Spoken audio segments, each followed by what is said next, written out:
Hello friends, welcome to Kavish Cute Kitchen. இது வரைக்கும் நம்ம சேனலை சப்ஸ்கிரைப் பண்ணாதவங்க மறக்காமல் சப்ஸ்கிரைப் பண்ணுங்கள். பக்கத்தில் உள்ள பெல் பட்டனை ப்ரெஸ் பண்ணுங்கள். அப்போ தான் என்னுடைய லேட்டஸ்ட் நோட்டிஃபிகேஷன் உங்களுக்கு உடனே வந்து சேரும். வாங்க வீடியோக்குள்ளே போகலாம்.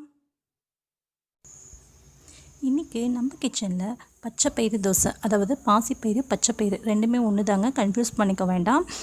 பச்சைப்பயிறுனாலும் பாசிப்பயிறுனாலும் ஒன்று தான். இதை எப்படி எவ்வளோ டேஸ்ட்டாக சூப்பராக செய்கிறது அப்படின்னு சொல்லிட்டு இன்றைக்கி நம்ம பார்க்கலாம்.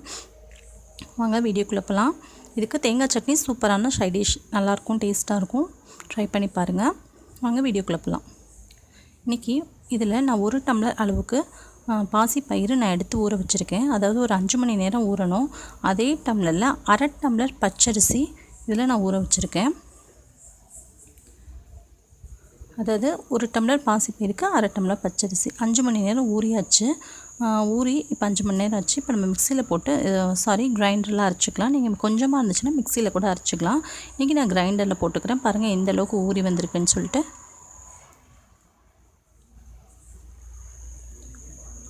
இதை ரெண்டையுமே ஒன்றாவே போட்டு கொஞ்சமாக உப்பு ஆட் பண்ணி நம்ம கிரைண்டரில் நல்லா அரைச்சிக்கலாம். அதாவது இது எவ்வளோ நைஸாக வந்தாலும் பார்க்கறதுக்கு கையில் கொஞ்சம் உப்பு சேர்த்துக்கலாம். எவ்வளோ நைஸாக வந்தாலுமே கையில் நம்ம எடுக்கிறப்ப கொஞ்சம் இதாக தான் இருக்கும். பாருங்கள் இந்த அளவுக்கு இது மாதிரி தான் இருக்கும். ஆனால் நைஸாக சாஃப்டாக இருக்கும் மாவு. ஆனால் பார்க்குறதுக்கு பார்த்திங்கன்னா நொரன்னு தெரியும். ஆனால் வந்து கையில் எடுக்கிறப்ப ரொம்பவே சாஃப்டாகவும் சூப்பராகவும் இருக்கும் மாவு.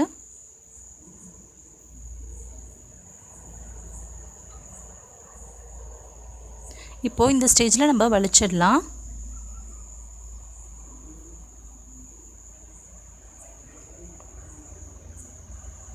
இப்போது இந்த மாவு மறுபடியும் குறைஞ்சது ஒரு 5 மணி நேரம் அளவுக்கு புளிக்க வைக்கணும்.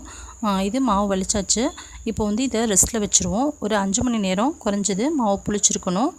அப்போ தான் வந்துட்டு இது டேஸ்ட்டாகவும் சுவையாகவும் இருக்கும். இப்போ இதை ரெஸ்ட்டில் வச்சுருவோம்.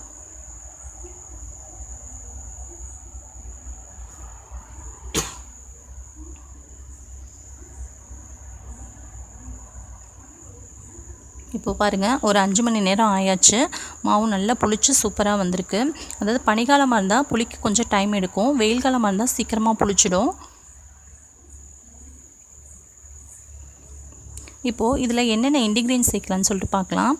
சின்ன வெங்காயம் இதுதான் ரொம்ப டேஸ்ட்டாக இருக்கும். பெரிய வெங்காயம் சேர்க்காதீங்க, நல்லா இருக்காது. முடிஞ்ச வரைக்கும் சின்ன வெங்காயமே ஆட் பண்ணிக்கோங்க.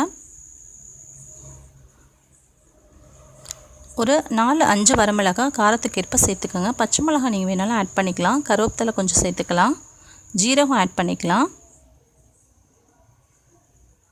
பெருங்காயத்தூள் இது வந்து எல்ஜி பெருங்காயம் நான் ஆட் பண்ணுறேன். உங்களுக்கு எது விருப்பமோ நீங்கள் அதை ஆட் பண்ணிக்கலாம். இப்போ இதை நைஸாக அரைச்சிடணும். மிக்சியில் அரைச்சாச்சு. இப்போது அந்த மாவோடு இதை நம்ம கலந்து வச்சிடலாம்.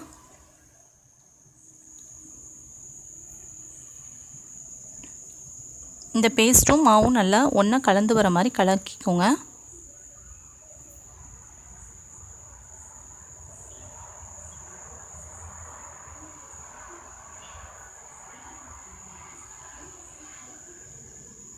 இப்போ தோசைக்கல் சூடாயாச்சு. தோசை வார்த்தரலாம்.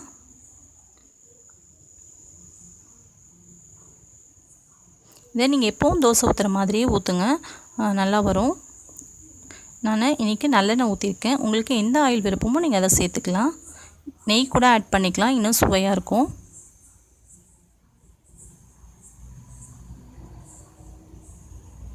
அதுங்க ஒரு பக்கம் வெந்துருச்சு, திருப்பி போட்டாச்சு. மறுபக்கமும் வேக வச்சு எடுத்துக்கலாம். அவ்வளோதான், தோசை தயார். இதே மாதிரி நீங்களும் வீட்டில் ட்ரை பண்ணி பாருங்கள். இன்னொரு நல்ல ரெசிபியோடு நான் மறுபடியும் உங்களை சந்திக்கிறேன். இந்த வீடியோ பிடிச்சிருந்தால் லைக் பண்ணி ஷேர் பண்ணுங்கள். உங்களுடைய கருத்துக்களை கமெண்ட் பாக்ஸில் தெரிவிங்க. தேங்க்யூ ஃப்ரெண்ட்ஸ், தேங்க்யூ ஃபார் வாட்சிங்.